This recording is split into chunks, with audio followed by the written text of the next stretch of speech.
রাইয়ের এই এত বড় সাফল্যের একটু হলেও অংশ হতে পেরে অনির্বাণ নিজেকে সত্যিই ভাগ্যবান বলে মনে করছে। হ্যাঁ বন্ধুরা, ভিডিওতে লাইক দিয়ে দেখতে থাকুন।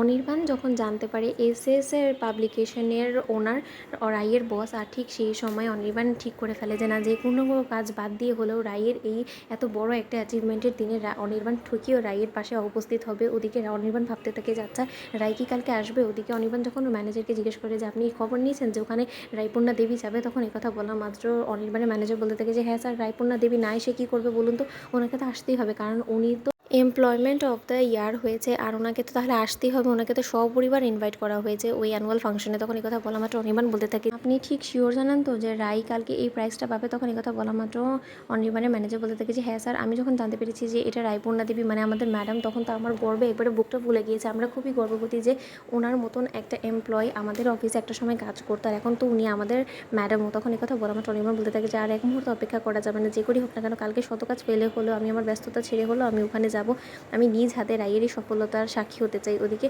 অনির্বাণ যখন রাতের বেলা বাড়ি ফিরে ভাবতে থাকে যে ও কী পড়বে, তখন অনির্বাণের মায়ের সন্দেহ হয়, বলতে থাকে যে কী ব্যাপার অনি, তুমি কবে থেকে এতটা চুজি হয়ে গেলে বলো তো, তুমি তো যখন যেটা তোমার চোখে নজরে পড়ে তুমি সেটাই পড়ে নাও, তুমি হঠাৎ করে এমন কী হয়ে গেলো যে তুমি এত একটা স্পেশাল একটা ড্রেস খুঁজছো পরার জন্য কালকে। তখন এই কথা বললাম, অনির্বাণ বলতে থাকে যে মা, কালকে আমার জন্য অনেক বড় একটা দিন, ইভেন কি আমার রাইয়ের জন্য অনেক বড় একটা দিন, তাই ওর এত বড় সাফল্যের সেলিব্রেশনে আমাকে একদমই ফিটফাট হয়ে যেতে হবে, তাই আমি চাই না যে কোনোরকম কোনো ভুলচুক হোক আমার থেকে। তখন এই কথা বলা মাত্র অনির্বাণের মা বলতে থাকে তুমি কী বলতে চাচ্ছ, আমাকে একটু বুঝিয়ে বলবে।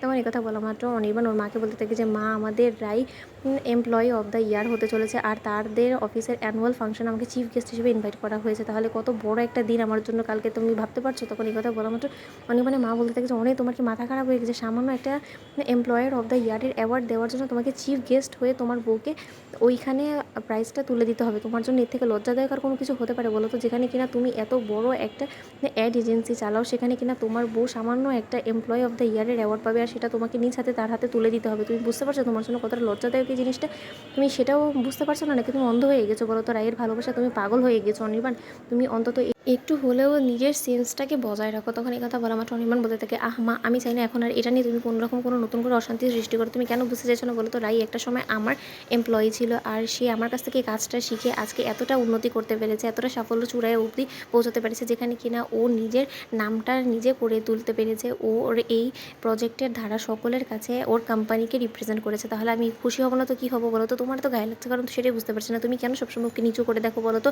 ও সবসময় নিজের হার্ডওয়ার্ক আর ডেডিকেশন দিয়ে সকলকে ইমপ্রেস করার চেষ্টা করে, আর সেটাতেও সফল হয়েছে, তাতে তো আমার কোনো রকম কোনো আপত্তি নেই। উল্টো আমার আরও গর্ব হচ্ছে যে ও একটা সময় আমার অফিসে কাজ করতো, আর আজকে আমার অফিস থেকে কাজ করে যাওয়া সত্ত্বেও ও নিজের জায়গাটা বজায় রেখেছে। তোমাদের ভিডিও ভালো সাবস্ক্রাইব করো।